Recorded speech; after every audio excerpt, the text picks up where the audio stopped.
imuhang duha ang Ginoo no.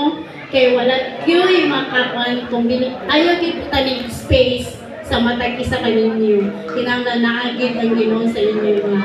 Then understanding gyud panag sinabtanay gyud ang isa.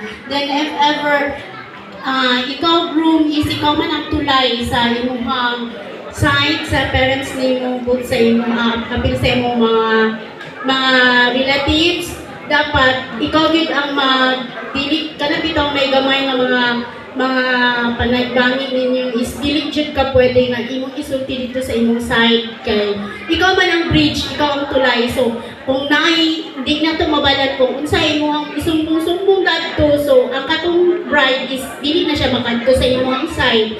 So mao pud ang sa bride. Kung bride po, dili dapat na maadto sa mama dahil sa papa magsumbong sa inyong kuan. Isettle gud ninyo sa inyong duha-dahan if ever naman ang gid. Kung panangitan namo yung mga kuan, mga gamay nga ayaw ninyo kuan. Isettle down gud ninyo sa inyong kaugalingon duha. Kaya